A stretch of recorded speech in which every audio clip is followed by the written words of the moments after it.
Be ready. 5 seconds.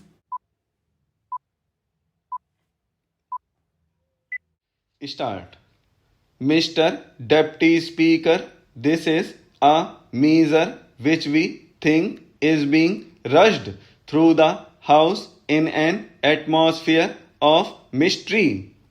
Even the honorable member who has been associated with the Public Accounts Committee for such a long time and who is now the present chairman of the PAC has put forward his views very eloquently to tell us how this is a matter of great complexity and is sought to be rushed through without proper details being made available to the members of parliament. Why this attitude is being taken by the government? Suddenly, after so many years, government feels one night that they must have audit separated from accounts and promulgate an ordinance. Thus, legislation by ordinance has become almost the order of the day. This discloses an attitude of taking the parliament from granted in every vital matters.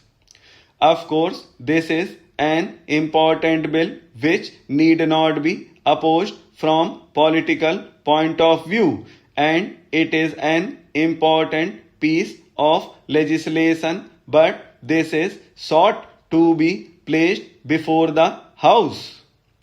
They think they can pass any legislation they like so long as the present composition continues and they need not take parliament into confidence. This is our basic charge. We are being asked to give our thoughts to a piece of legislation which requires very thorough study. The minister may be happy with the bureaucratic advice he receives. They do not realize what its full implications are. They are quite satisfied with the bureaucratic advice they get. We want to know the real objective, separating audit from accounts or accounts from audit, and come out with an ordinance and come up to the House with something which has been accomplished as it were, and then say, you please give your formal assent to it, and so on. Sir, we object to it on principle. Rushing through measures such as these is not a correct thing to do. There have been sustained attempts going on to bring down all edifices in the national life of our country, even in the governmental functioning of the country. We are objecting to this on principle.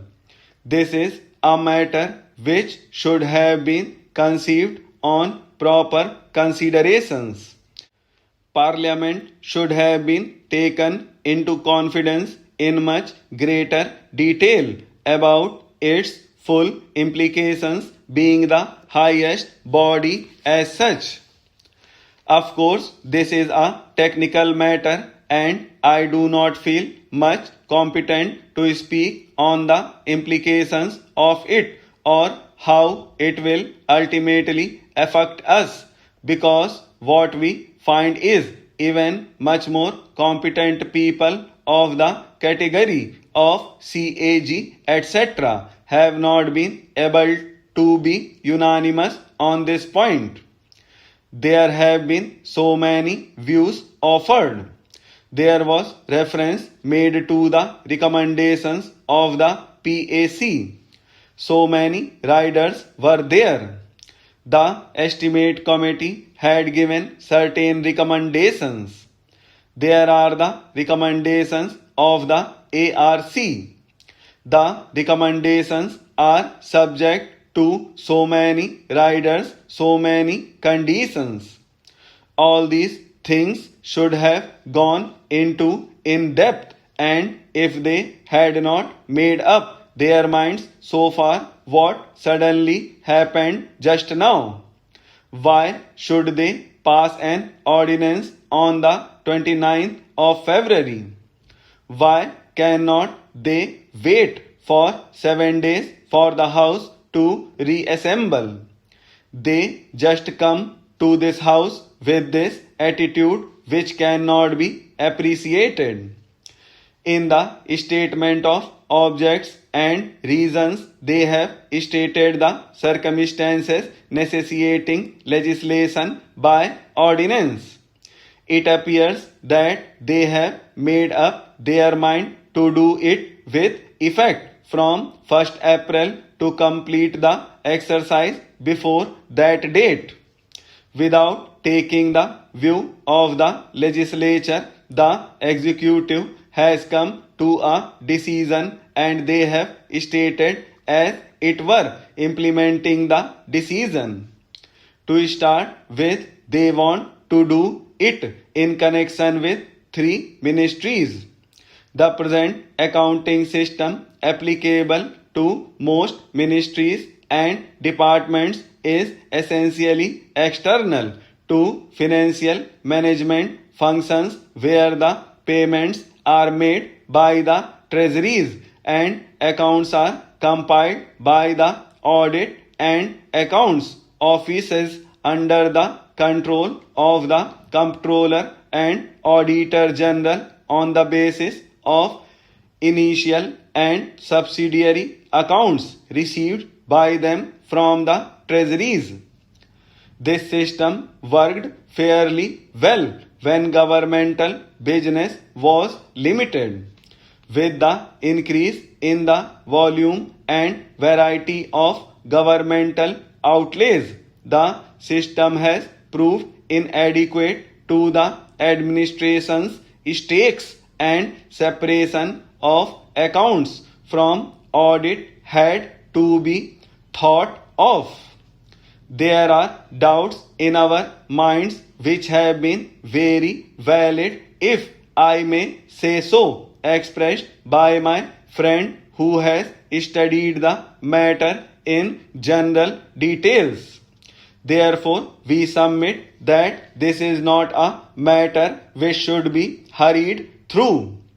As the Honorable Speaker on the other side said just now, we are still in the dark, and we are trying to make a study of the matter.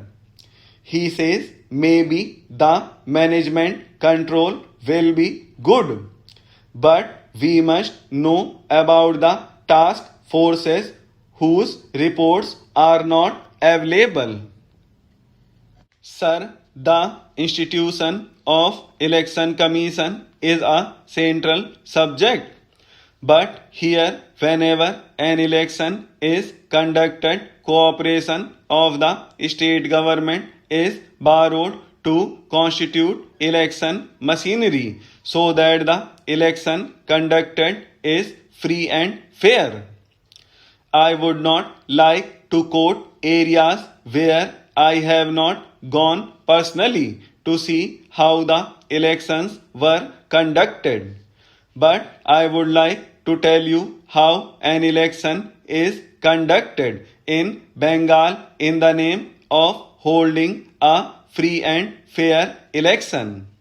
When enumeration takes place, all the CPIM activists are deployed to ensure that 5% of Congress voters are deleted from the voter list, and 5% fictitious voters from their side are included in the list. Thereby, from the beginning itself, they are ahead of the Congress party, and a margin of 10% is always ensured to win the election.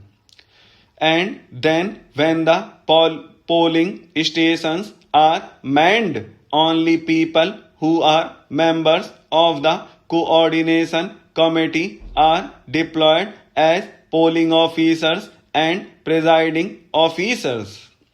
When the polling booths are policed, only selected members of the non-gazetted police employees associations are deployed to man the polling booths as police personnel.